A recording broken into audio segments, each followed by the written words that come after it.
자, 오늘 우리는 여호수아 1장 10절에서 18절 말씀을 통해서 이 어려운 상황 속에서 빛나는 리더십은 어떤 리더십인지 저희 함께 나눠보기를 원합니다. 이 어두운 시대 가운데 사람들은 그들이 쫓아갈 빛나는 리더십들을 찾습니다. 그리고 우리 그리스도인들은 세상에서 빛으로 살아갈 사명을 받았습니다. 그런 면에서 우리가 어떤 직책이나 또는 어떤 포지션을 떠나서 우리 모두 다 빛나는 리더십으로 이 땅에서 살아가야 할 것입니다. 어떤 리더십을 발휘해야 할지 우리 여호수아서를 통해서 우리 함께 배워보고자 합니다. 이 지난주 말씀에서 여호수아는 하나님께 매우 어려운 사명을 받았습니다. 하나님은 여호수아에게 이스라엘 백성을 이끌고 가나안 땅을 점령하라고 말씀하셨습니다. 이는 그 누구도 해본 적이 없는 일이고 또 가나안 땅 거주민들과 이스라엘의 군사력 차이는 컸기 때문에 현실적으로도 매우 불리한 상황이었습니다. 그러나 여호수아는 9절 이 하나님의 말씀이 마치는 즉시 지체하지 않고 바로 지휘관들에게 이 가나안 땅으로 떠날 준비를 하라는 명령을 내립니다. 우리 10절과 11절 말씀 저희 함께 읽어보도록 하겠습니다. 시작. 그리하여 여호수아가 백성들의 지휘관들에게 명령했습니다. 진영으로 가서 백성들에게 명령하라. 너의 양식을 준비하라. 이제부터 3일 안에 너희가 여기에서 요단강을 건너 너희 하나님 여호와께서 너희에게 유산으로 주시는 땅으로 들어가 차지할 것이다. 아멘. 자, 첫 번째로 어려운 상황 속에서 빛나는 리더십은 바로 순종의 리더십입니다. 여호수아는 매우 어려운 명령을 받았음에도 불구하고 즉각 이를 실행에 옮기는 순종의 사람이었습니다. 그가 이렇게 담대하고 즉각적으로 행동할 수 있었던 그 이유가 11절에 보면 그가 백성들에게 한 말 속에서 그 힌트를 우리는 얻을 수가 있는데요. 바로 여호와께서 너희에게 유산으로 주시는 그 땅으로 들어가 차지할 것이다 라고 그렇게 말합니다. 그는 하나님께서 가나안 땅을 이스라엘 백성들에게 주실 것이라고 말씀하고 있습니다. 여호수아는 분명하게 알고 있었습니다. 지금 자신들의 힘으로는 절대 가나안 땅을 차지할 수 없다는 것을 말입니다. 그러나 그는 하나님이 주시겠다고 결정하셨다면 반드시 얻을 것이란 믿음이 있었습니다. 어떠한 어려운 상황 가운데서도 담대한 순종이 가능했던 이유는 바로 믿음이었던 것이죠. 이것이 하나님의 뜻이고 이것이 하나님께서 반드시 이루실 것이란 믿음에서 그는 매우 어려운 상황 가운데도 담대하게 상황에서 나아갈 수 있었던 것입니다. 우리는 살면서 많은 결정적인 순간 또 우리의 결정의 순간 앞에 놓이게 됩니다. 대부분 경우 무엇이 하나님의 뜻인지 아예 모를 때도 많습니다. 지난주 말씀에서 보았듯이 그러나 하나님은 여러분 각자를 향한 매우 분명하고 디테일한 계획을 가지고 계십니다. 그래서 그것을 발견하는 것이 가장 우선시 되어야 된다고 저희가 저번 주에 말씀을 나누었죠. 그러나 이제 이번 주에 와서는 그 뜻을 우리가 알게 되었다 하더라도 순종하지 않는다면, 실천하지 않는다면 아무것도 일어나지 않을 것이고 아무 해결도 없을 것입니다. 그러나 순종은 보았듯이 믿음에서부터 출발을 합니다. 지금은 불가능해 보인다 할지라도 믿음으로 우리가 담대하게 첫 발을 딛는 것이죠. 그리고 그 믿음은 우리가 스스로 만들어낼 수 있는 것이 아닙니다. 믿음은 하나님께서 우리에게 주시는 선물인 것이죠. 그러니까 사람들이 이 종교 생활이라고 하는 것에서 착각하는 것 중에 하나가 있다면 이 종교를 마치 셀프 확신으로 생각을 하는 경우가 있습니다. 그냥 내가 그렇게 신념을 가지고 있어. 내가 그렇게 믿는 거야. 나는 이게 나 스스로가 나를 설득해서 믿는 그런 어떠한 스스로의 확신에 대해서 그것을 믿음이라고 착각할 때가 있는 것이죠. 그러나 성경은 분명하게 하나님께 받은 말씀이 먼저 있어야 되고 또 그 말씀이 우리에게 믿어지고 또 그것이 하나님의 뜻일 때만이 그것이 우리에게 확신으로 들어서게 된다라고 이야기하고 있습니다. 믿음은 하나님이 주시는 거지 우리가 스스로가 생각해내거나 또는 우리 스스로가 확신하는 것은 아닌 것이죠. 그러나 아무리 믿음의 확신이 들어도 어떤 큰 일을 순종한다는 것은 결코 쉬운 것이 아닙니다. 그래서 여기에는 매우 사소한 일부터 아주 작은 일부터 순종하고 또 그 순종의 결과들을 경험한 이것들이 축적되어야지만 나중에도 큰 일에 대해서도 우리가 순종할 수 있는 것이죠. 작은 순종들을 계속해서 습관들을 들이고 그것이 모여서 나중에 큰 결정 앞에서도 우리는 담대한 순종을 할 수 있을 것입니다. 저희 이어서 12절에서 14절 말씀 함께 읽어보도록 하겠습니다. 시작. 루벤 지파와 갓 지파와 므낫세 반 지파에게 여호수아가 말했습니다. 여호와의 종 모세가 너희에게 너희 하나님 여호와께서 너희에게 안식을 주시고 이 땅을 너희에게 허락하셨다라고 명령한 것을 기억하라. 너희 아내들과 너희 아이들과 너희 가축들은 모세가 너희에게 준 요단강 건너편 땅에 머물러 있고 너희 모든 용사들은 무장한 너희 형제들보다 앞서 건너가서 그들을 도와야 한다. 자, 두 번째, 어려운 상황 속에서 빛나는 리더십은 바로 연합의 리더십입니다. 여호수아는 이 전쟁에서 가장 큰 위기는 외부에 있는 가나안 주민들이 아니라 바로 이스라엘 내부의 분열임을 알았습니다. 이미 그는 40년 전 바로 이곳 이 가나안 땅 앞에서 분열로 인한 정복의 실패를 맛보았기 때문입니다. 당시 하나님 명령의 불순종이 실패의 가장 큰 이유였는데요. 그 불순종의 원인 중에 하나가 바로 분열이었다는 것을 생생하게 기억이 났을 것입니다.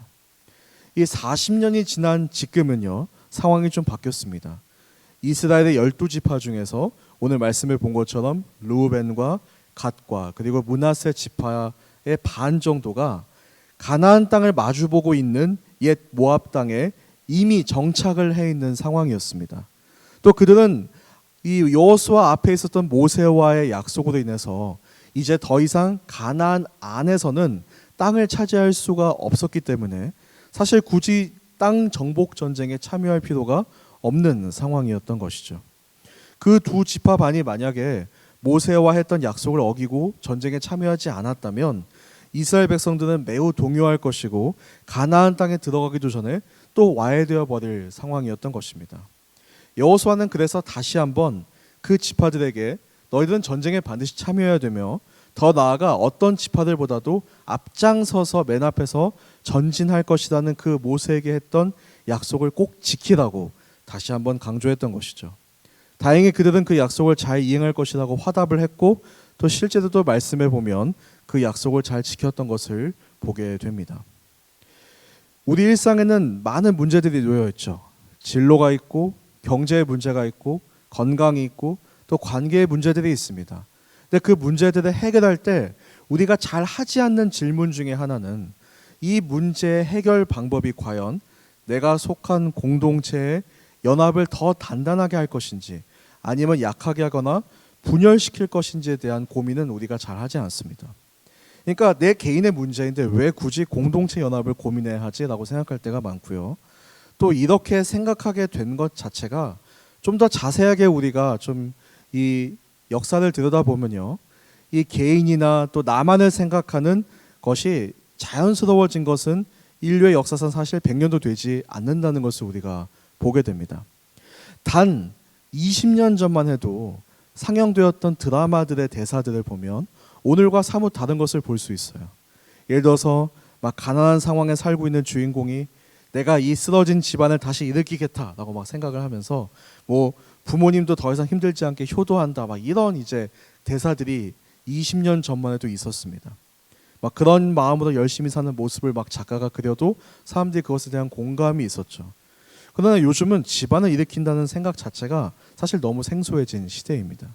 그런 내용보다는 자신의 꿈을 이루는 데 더 집중하고 있다는 것을 우리가 보게 됩니다.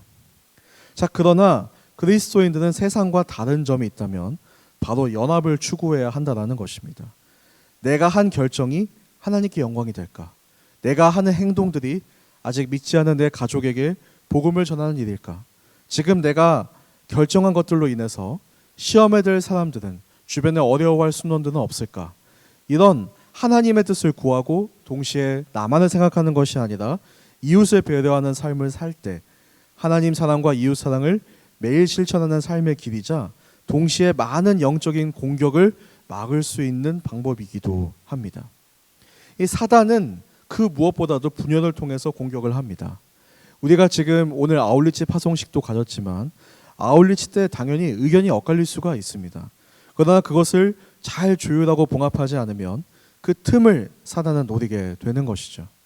또는 나만을 생각하는 이기심 또한 사실 엄밀히 잘 보면요, 타인을 배제하는 분리주의적인 생각입니다. 역시 그것은 분리를 가져다 주는 것이죠. 그 분리를 틈타서 사단은 우리 공동체를 공격하게 됩니다. 여러분이 예수 그리스도를 믿고 하나님의 자녀가 되었다는 것은요, 하나의 큰 하나님 나라 가족 안에 속하게 되었다는 뜻입니다. 그러니까 예수님을 나의 주님으로 인정하고 내 마음에 모신 것 자체가 이미 나는 혼자가 아님을 결단한 것이죠. 그 주님과 나 사이의 관계가 잘 되고 있는지, 연합이 잘 이루어지고 있는지 우리는 매일 살펴봐야 되는 것이고요. 그리고 또 다른 사람들과, 주님에서 한 가족된 사람들과 우리가 연합하고 있는지도 잘 보아야 하는 것입니다. 보통 내가 주님과 정말로 좋은 관계 속에 있는가, 아니면 그렇지 않은가를 볼 수 있는 밖으로 드러나는 현상이 있다면 그것은 바로 다른 지체들과 잘 지내고 있는지를 보면 됩니다. 우리가 기본적으로 주님과의 관계가 좋아질수록 어떤 독특한 특징이 나타나는데, 그것은 바로 다른 사람들을 품을 수 있는 마음이 생긴다는 것이죠. 다른 사람들의 필요에 대해서 관심을 갖게 되고 그들의 어려움에 대해서 공감하는 마음이 점점 커져가는 것을 보게 됩니다. 그러나 주님과의 관계가 좋지 않으면, 그러면 남에 대한 관심이 사라집니다. 내 삶이 되게 각박하게 보이고요, 나만을 지금 생각해도 너무나 부족한 것 같고, 그리고 나를 위해서 살아야지 남까지 내가 신경 쓸 만한 여유가 없다라는 마음이 들기 시작하는 것이죠. 왜냐하면 내 힘으로 하려고 하기 때문에 그렇습니다. 하나님의 능력으로 한다고 생각하면 이 모든 사람들을 품고도 남을 만큼의 여유와 그리고 또 그런 능력이 나한테 있을 텐데, 나만을 생각할 때는 그것이 어려운 것이죠. 그래서 주님과의 관계가 좋을수록 우리는 다른 사람을 더 배려하게 되고 또 섬기는 것이 즐거워지는 그런 마음이 되는 것입니다. 저희가 11개의 은사팀이 있습니다. 11개가 있는데 저희가 봉사를 일으키는 가장 중요한 이유, 봉사를 하는 이유는 하나님이 봉사가 필요해서가 아닙니다. 하나님은 부족한 것이 없으신 분이세요. 사실 하나님을 위해서 뭔가 한다는 것은 맞는 표현은 아닌 것이죠. 하나님께서 이것을 만드시는 가장 이유는 연합을 훈련하기 위해서일 뿐만이 아니라 실제 서로를 돕기 때문에, 서로를 섬기기 때문에 그렇게 해서 우리가 실질적인 연합이 이루어지는 것을 보게 됩니다. 여러분들이 생각하실 때 대부분의 은사팀이 사역이 매주 있는 것도 있지만 매주 아닌데도 많이 있습니다. 한 달에 한두 번 정도 섬기는 것도 있죠. 그러나 저는 이 폴투가 그래서 저희 모두가 다 은사팀에 소속되어 있으면 좋겠다는 생각을 항상 했습니다. 왜냐하면 몇 명만 섬기게 되면 번아웃이 오게 되죠. 그리고 연합이 이루어지지가 않습니다. 모두가 섬기게 되면 그만큼 우리가 더 적게 일하지만 동시에 많은 사람들이 하나가 되는 경험을 하게 될 것입니다. 그러니까 진짜 중요한 것은 나만을 위한 신앙생활을 벗어나는 것이 좀 중요한 것 같아요. 그러니까 이게 핵심인 것 같고, 하나님이 가장 기뻐하시는 것, 사단의 공격에서 승리하는 법은 바로 우리가 계속해서 나만을 위해서 생각하는 것이 아니라 타인을 위해서 섬기고 나아가는 그 훈련을 하는 것, 다른 사람을 사랑하는 것, 거기까지 갈 때 진짜 연합이 이루어지고 신앙적인 성장이 일어날 거라고 생각합니다. 저희 주보나 인스타에서 10개의 팀을 모집하고 있습니다. 갑자기 팀 건 것 같아 보이는데, 네, 저는 무엇보다도 아직 단 한 번도 하나도 섬김이 없는 분들이 조금 한번 보시고 한 군데도 신청해 보시면 좋아할 것 같아요. 그래서 연합에 방해하는 모든 것들을 좀 경계하시고, 위기 극복에 있어서 가장 중요한 것은 바로 연합을 이루는 것이다라고 저는 생각이 됩니다. 이 진로의 문제는 진로도 잘 정하면 되고, 경제적 어려움은 경제로만 해결할 수 있다라고 하는 그런 분리주의적인 생각은 20세기 때 이미 다 끝났습니다. 21세기에 이르러서는 우리가 보는 것은요, 모든 것이 유기적으로 연결되어 있다는 것을 우리는 깨닫게 됐어요. 한 곳이 문제가 생기면 모두가 다 문제가 생기죠. 왜 그리스의 경제에 문제가 생기는데 모두가 다 경제 위기를 겪을까요? 이제는 다 연결되어 있다는 것을 우리가 보게 되고, 더 이상 나만을 생각한다고 문제가 해결되는 시대는 이미 지났습니다. 더 통합적으로 사고해야 되고 더 융합적으로 해결 방안을 찾아야 되는 그런 시대인 것이죠. 그래서 저는 전체적 그림을 그리는 것이 정말 매우 중요하다고 생각이 됩니다. 나의 생각에 갇혀 있는 것이 아니라 계속해서 기도하고 주님께 물어보고 이웃을 배려하고 연합을 위해서 결정하는 습관이 결국은 여러분의 개인의 위기를 벗어나는 그런 상황을 만들 것입니다. 그래서 위기의 상황에서 빛나는 리더십은 바로 서로가 연합하게 하는 리더십이라고 생각되어집니다. 우리 마지막으로 15에서 18절 말씀도 함께 읽어보도록 하겠습니다. 시작. 여호와께서 너희에게 하신 것처럼 너희 형제들에게도 안식을 주실 때까지 그들도 너희 하나님 여호와께서 그들에게 주시는 땅을 차지할 때까지 너희가 도와야 한다. 너희는 그 후에야 여호와의 종 모세가 너희에게 준 요단강 건너편 곧 해돋는 쪽으로 돌아가 너희 땅을 상속할 것이다. 그러자 그들이 여호수아에게 대답했습니다. 무엇이든 당신이 우리에게 명령하겠습니다. 어디든 우리를 보내시는 곳으로 가겠습니다. 우리가 모세에게 모든 일에 순종했듯이 당신에게도 귀 기울이겠습니다. 오직 당신의 하나님 여호와께서 모세와 함께 하신 것처럼 당신과도 함께 하시기를 빕니다. 누구든 당신 말을 거역하고 당신이 우리에게 명한 모든 것을 듣지 않으면 죽임을 당할 것입니다. 강하고 담대하십시오. 아멘. 세 번째이자 마지막으로 어려운 상황 속에 빛나는 리더십은 인내의 리더십입니다. 이 전쟁의 끝은 내가 결정하는 것이 아니라 하나님께서 끝이라 할 때까지 지속되어야 합니다. 15절 말씀을 보면 여호와께서 너희 형제들에게도 안식을 주실 때까지 도와야 한다라고 여호수아가 말하고 있습니다. 결과를 주시는 이는 하나님이십니다. 반대로 하나님이 안식을 주시지 않는다면 아직은 계속 전진해야 하는 것이죠. 하나님의 다음 사인이 있을 때까지 인내가 필요한 것입니다. 그 자리에서 견뎌야 하고요. 그 험한 전쟁을 계속 치러야 하는 것입니다. 실제 가나안 정복은 한두 달이 아니라 대략 6, 7년 정도 걸린 장기적인 전쟁이었습니다. 집으로 돌아가 가족을 만나고 안식을 누린 데까지는 수년 동안 인내해야 하는 매우 힘든 역할이었던 것입니다. 이 청년들 대상으로 목회를 하면서 가장 많이 듣는 고민 중에 하나가 이직과 진로 변경일 것입니다. 지금 회사를 계속 다녀야 할지, 지금 하고 있는 전공을 계속 해야 할지 고민이 되는 것이죠. 처음에는 모두 다 그것을 시작할 때는 기대와 부푼 마음으로 시작을 했지만 시간이 지나면서 점점 실망하는 부분들이 보이게 되고 또 여러 어려움들을 또 겪게 되고 또 무엇보다 사실 일도 일이지만 이 리더십의 연약함을 좀 많이 발견하게 되는 것 같습니다. 이 상사의 그 어떻게 보면 연약함이 많이 보이게 되는 것이죠. 그런데 처음 이곳으로 보내신 하나님의 뜻이 있었죠. 이 길을 내가 처음 결정했을 때 내가 결단했던 것들이 있습니다. 그러니까 그 목적을 달성할 때까지 그 다음 지역으로 하나님께서 보내실 때까지 우리는 인내해야 하는 것이죠. 하나님이 안식을 주실 때까지 우리는 지금 상황 가운데 계속 이 전쟁과 같은 상황에서 계속 이어나가야 하는 것입니다. 사실 일보다 더 힘든 것이 인간 관계이죠. 이 사람과의 관계가 근데 사실 모든 일의 핵심이기도 합니다. 오늘 말씀을 보면 이스라엘 백성들이 여호수아의 명령에 모세에게 뜻이 온전하게 순종하겠다고 그렇게 말을 합니다. 아주 충성스러운 모습을 보여줍니다. 그러나 잘 생각해 보면 매우 의미심장한 말입니다. 왜냐하면 이스라엘 백성이 모세의 말을 정말 잘 들었나요? 생각해 보면 잘 들었던 때보다 못 들었던 때가 훨씬 더 많았습니다. 그러니까 그들은 온전히 믿기 어려운 사람들이라는 뜻이기도 하는 것이죠. 이 인간의 연약함이 오히려 더더욱 안식을 주시는 분은 하나님 한 분밖에 없음을, 하나님만이 진짜 우리가 믿을 수 있는 분임을 다시금 기억하게 합니다. 처음부터 우리가 함께하는 이들이 연약하다는 것을 기억하면서 우리는 나가야 하는 것이죠. 내 상사가 완벽하지 않다는 거, 내 주변에 있는 동료들이 실수할 수 있고 나를 힘들게 할 수 있다는 걸 처음부터 알고 우리는 시작을 해야 합니다.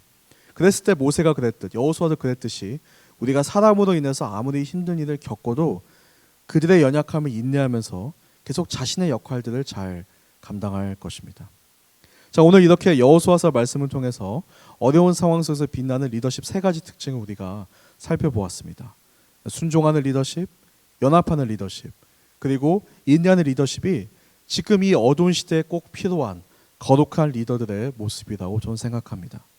여러분이 지금 계신 그곳에서 하나님의 나라를 세우라는 사명을 받았죠. 빛의 역할을 감당하는 하나는 소명으로 하나님께서 부르셨습니다. 하나님께서 안식을 주실 때까지 주님이 보여주시는 그 길을 한 발짝씩 걸어가는 여러분 되시기를 축복합니다.